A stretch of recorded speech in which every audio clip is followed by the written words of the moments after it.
What's up, YouTube? This is Rex White. I am a all things Cajun guy. I have successfully planned out a pretty cohesive, uh, big plan to create Cajun, turn Cajun or food, or the Cajun food in the industry of food into a significant business. Started in 2019 with the idea in 2020 to creating a foundation from 2020 to 2025, 2026 is where there's a pivot from an idea to proof of concept to formalizing onto creating systems, processes, products, brands, etc.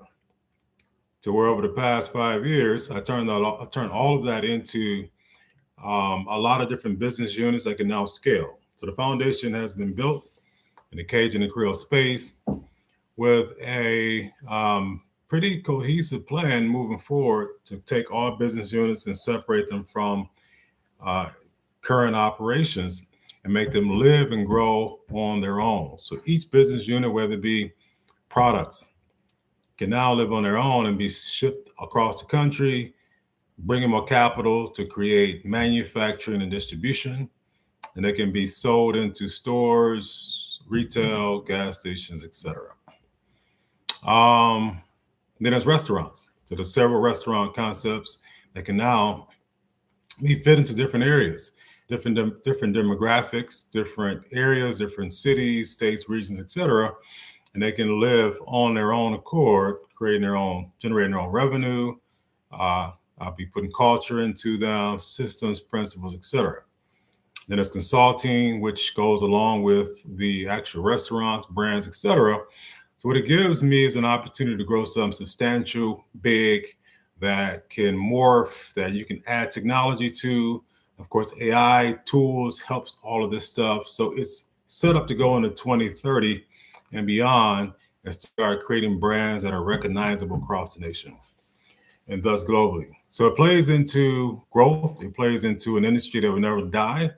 There's a lot of intelligence that can be put into it. So it's here to stay. I am the person that created it, founded it, and I'm going to tell a story about it, starting with the very beginning. And there's a lot of lessons here. And this is why I'm starting to curate my own story so it can be told by me first. And as this thing grows, as it will, there'll be actual evidence of where we were today, which is 2026, January the 22nd.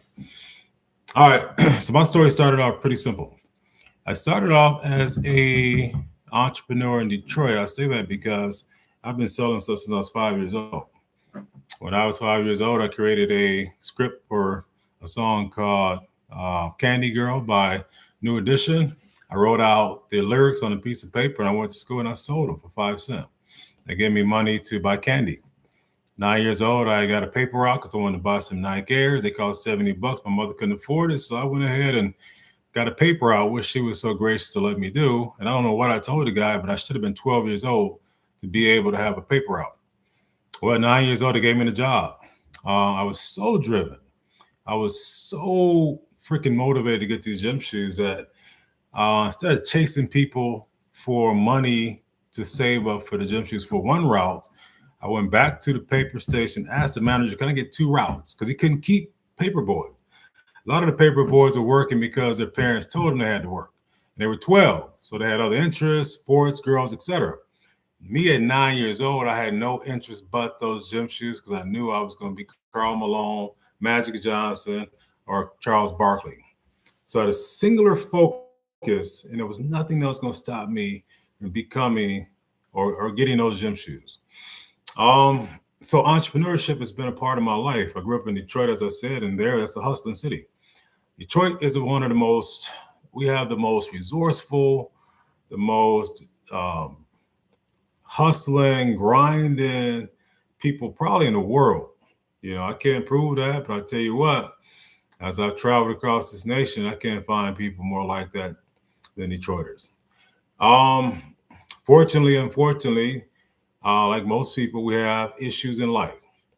So I found myself in 2018 going through a separation on to divorce that turned into homelessness for about 9 months. That turned into a layoff right at the beginning of 2020. And it turned into me being forced to dig into my inventory of goods, my inventory of skills, knowledge, education, and say, what can I do as the world is beginning to shut down? Here we are in March 2020. Um, and I wanted to build something significant, as I wrote in 2019. As I was homeless, I was in my Chrysler 300, and I pulled out a notebook and I said, I want to build something significant. The first thing I put, not I need a place to stay, not I need to make more income, none of that stuff. I put on there, I want to build an empire. 2019, I was still corporate at the time.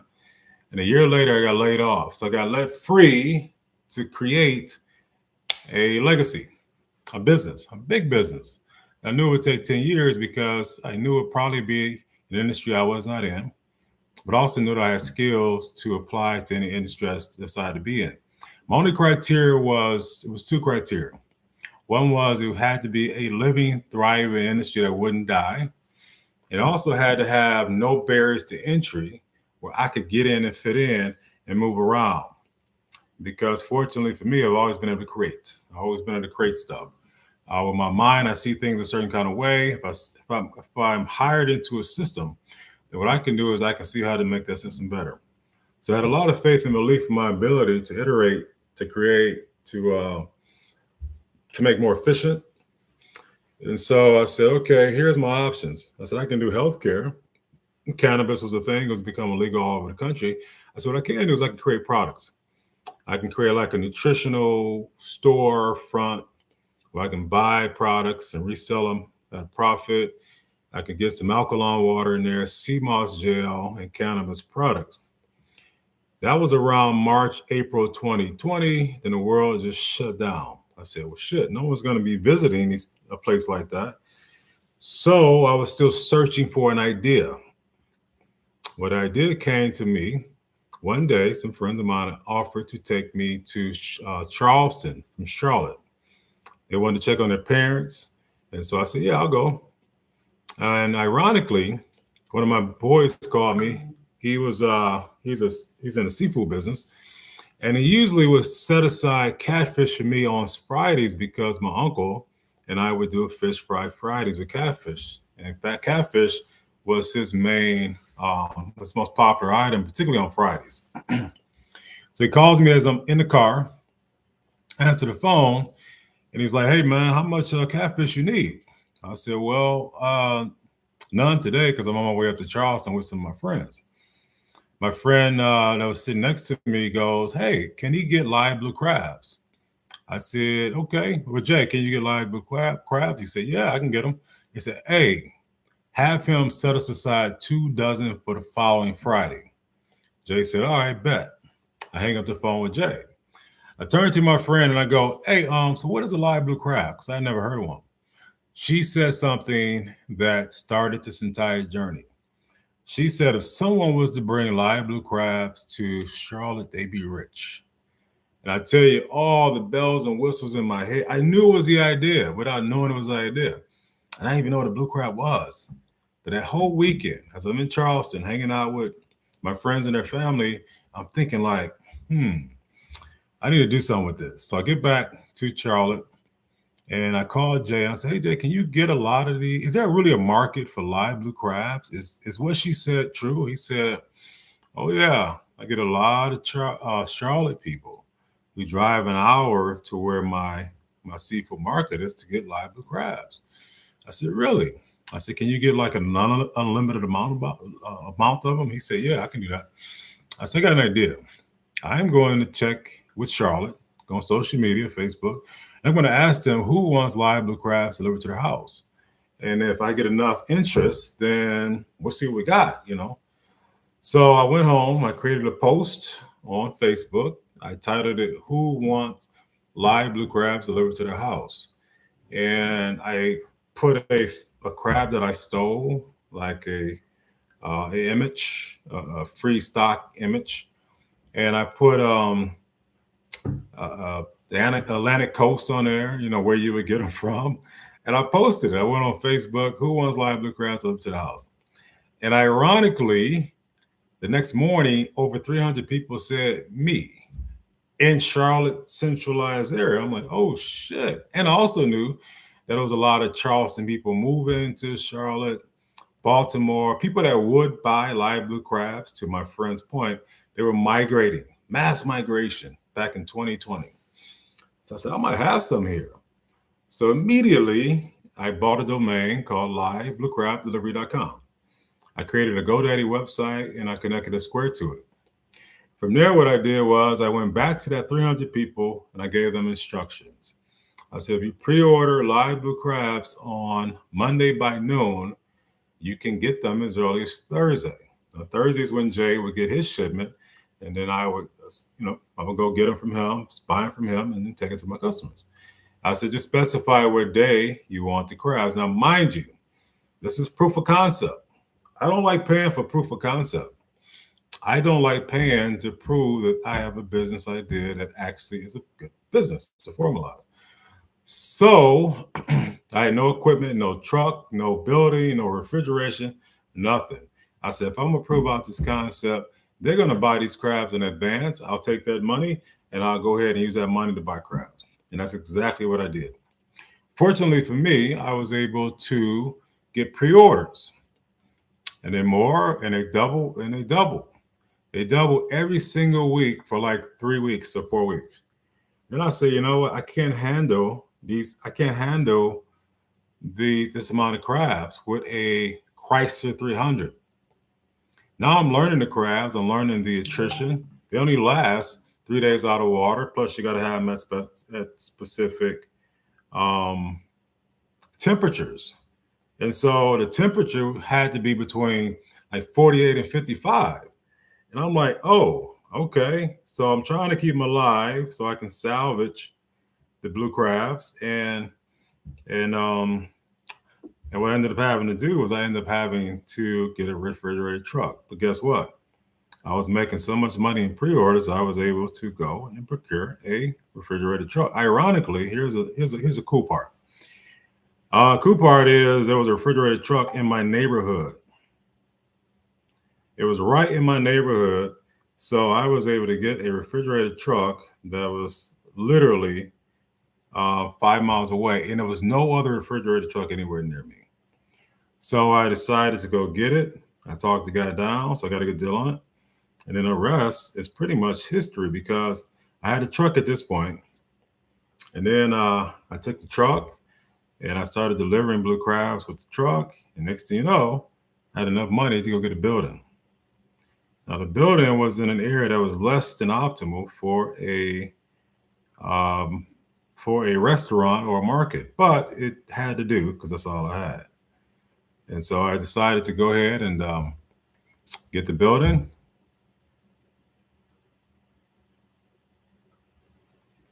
I decided to go ahead and get the building, and now I have a building to keep my crabs. I now have a truck to keep my crabs, and now I'm doing my thing. I'm out here literally doing my thing. So now we're into May. I've got a building. I decided because my customers were asking for more than just live blue crabs, I decided to go ahead and turn my space into a seafood market. That was cool because now I have people that I can convert from delivery. They come and pick up their crabs onto buying different seafood. So now we're in June, July. Business is going well. So I'm totally into formalizing the business. I didn't pay anything to start it. This is really key. And really, let's just go back to some of the main points I'm trying to make. Main points to this. Number one, vision, right? In order for me to do something that I've done since I started this entire journey, 2019, I had a declaration. It was, I want to build an empire. Also, it was realistic. I said, it's going to take me 10 years to build something significant. It takes about 5 years to learn, and then it takes about 5 years to earn. And this is if you have nothing else going on. At the time when I wrote down my declaration, I had a corporate job. God saw that that corporate job was gone 2020. Corporate job gone and no way for me to get work because the world is going down. I'm 48 and no one's hiring me. I had no choice. So the power of no options, I activated. Now here's the other thing. I didn't have much money. I got laid off, and so my company gave me a severance, but I had to live off that. I could ill afford to just live off of the money from the severance. I had to earn money. Also, I had a lot to give. I got the education, I got the work ethic, I got the health, I got the initiative, the drive, and all that stuff still up in me.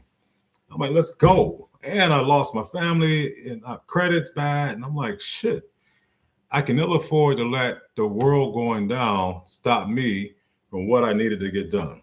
So a year later, I'm looking for an idea. I get the idea. God gives it to me. In the industry, I was very unfamiliar with. But I said, in order for me to make it, the proof of concept has to come for free. I can't save, borrow, negotiate equipment for a business. I got to find an idea that can start to make money day one. And so that's what I did. I created an opportunity to get pre-orders, and that money, I just kept investing it back in the business. While I'm invested in the business, which really wasn't a business, I started to learn. I learned crafts, refrigeration, restaurant business, the truck, refrigerated truck, how to equip the building to be a seafood market from, what's needed as far as equipment, health department, just so much, right?